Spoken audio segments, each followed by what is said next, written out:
In the second match of the Masters 8, we saw Lance and Diantha battle it out. They're two of the anime's strongest trainers, so it was awesome to see their showdown unfold. Though I had several issues with the battle itself, it was far better than Alon's loss to Leon.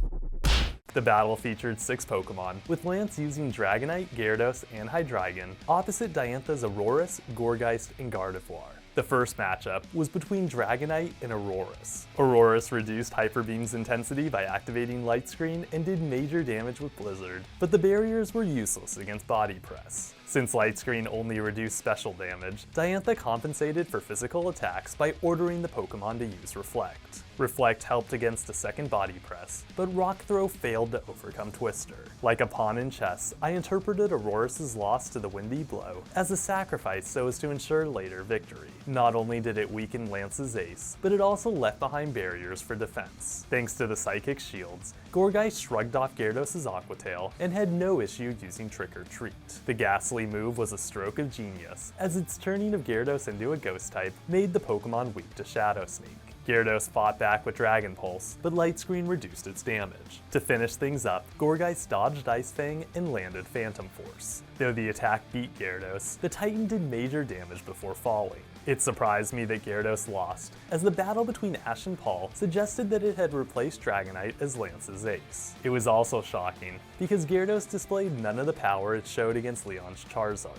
As much as I like seeing Gourgeist get its day in the sun, I wish it didn't happen at Gyarados' expense. Because the rage-filled Pokemon debuted in the anime over 20 years ago, it feels entirely disrespectful that it didn't get at least one win out of the battle. In the next matchup, Gourgeist fought Hydreigon. It used Trick or Treat, but flinched upon being struck by Dark Pulse. Because Gourgeist couldn't move, it then fell to another Dark Pulse. Upon summoning Gardevoir, Diantha instantly induced Mega Evolution. It's great that she did, because Gardevoir used the power up to stop Tri-Attack with Shadow Ball, disperse Flash Cannon with Psychic, and win with Moonblast. The skirmish was very short, but I thought it redeemed Gardevoir for her lackluster battle with Greninja. My biggest complaint about the skirmish is that the writers completely forgot that she and Diantha could communicate through eye contact. It would have been cool to see them use the gimmick, as it would have majorly differentiated Diantha from her fellow champions. Regardless, the final showdown started after Lance Dynamaxed his Dragonite.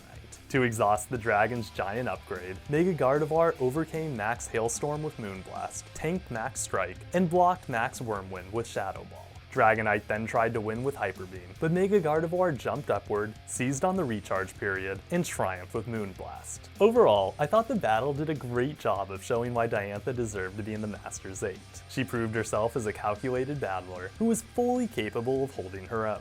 Unlike Alon, Lance lost with dignity and pride, showing that the tournament need not be a legacy killer. One of my favorite things about the showdown was that the writers had characters from their respective regions watch the battle. To see Richie, Jimmy, Marina, Vincent, Tierno, Sawyer, Shauna, and Trevor again was insanely cool. That being said, I thought the battle itself was a bit stiff, as there was almost no dodging.